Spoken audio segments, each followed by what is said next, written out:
এখনো এখনো ধাউ ধাউ করে আগুন জ্বলছে। আমরা দেখতে পাচ্ছি দর্শক আমরা দেখতে পাচ্ছি ফায়ার সার্ভিসের রেস্কিউ টিম এই মুহূর্তে ভিতরে প্রবেশ করার চেষ্টা করছেন। ফায়ার সার্ভিসের রেস্কিউ টিম এই মুহূর্তে ভবনের ভিতরে প্রবেশ করছেন।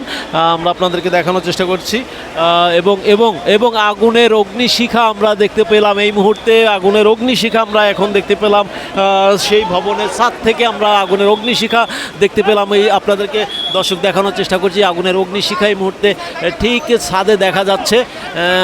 এতক্ষণ পরে আমরা ঠিক 2 থেকে আড়াই ঘন্টা পরে সেই অগ্নিশিখা আবার জ্বলে উঠেছে। আমরা দেখি দর্শক সেই ফায়ার সার্ভিস আসারও প্রায় 2 থেকে আড়াই ঘন্টা পরে সেই অগ্নিশিখা আবার আমরা দেখতে পাচ্ছি যে সেই উপরে ছাদে আগুন জ্বলছে।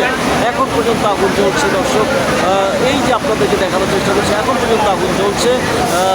ফায়ার সার্ভিসের রেস্কিউ টিম যদিও আপনি দেখেছি যে ভিতরে প্রবেশ করেছে, কিন্তু ঠিক তার পরক্ষণে আমরা দেখতে পাচ্ছি যে উপরে আগুন দেখা যাচ্ছে। এই যে আপনাদেরকে দেখানোর চেষ্টা করছি আগুন এখনো ধাউ ধাউ করে আগুন জ্বলছে। আমরা দেখতে পাচ্ছি দর্শক ঠিক তার নিচেই উৎসুক জনতার ভিড় ছিল। সেই ভিড় এই মুহূর্তে আমরা দেখলাম প্রশাসন তাদেরকে সরিয়ে দিল।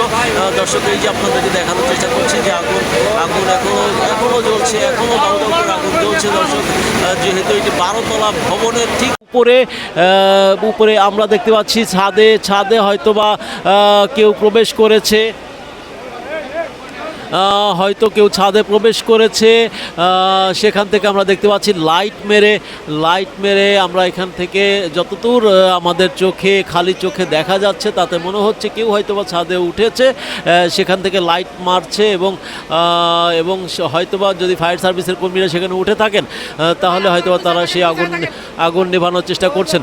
তবে আমরা এখন পর্যন্ত দেখতে পাচ্ছি আগুনের শিখা দেখা যাচ্ছে, আগুনের সে অগ্নিশিখা সেটা এখনও দেখা যাচ্ছে দর্শক। ঠিক আগুন লাগার 3 ঘন্টা পরেও এখন পর্যন্ত আগুন নিয়ন্ত্রণে আনা সম্ভব হয়নি।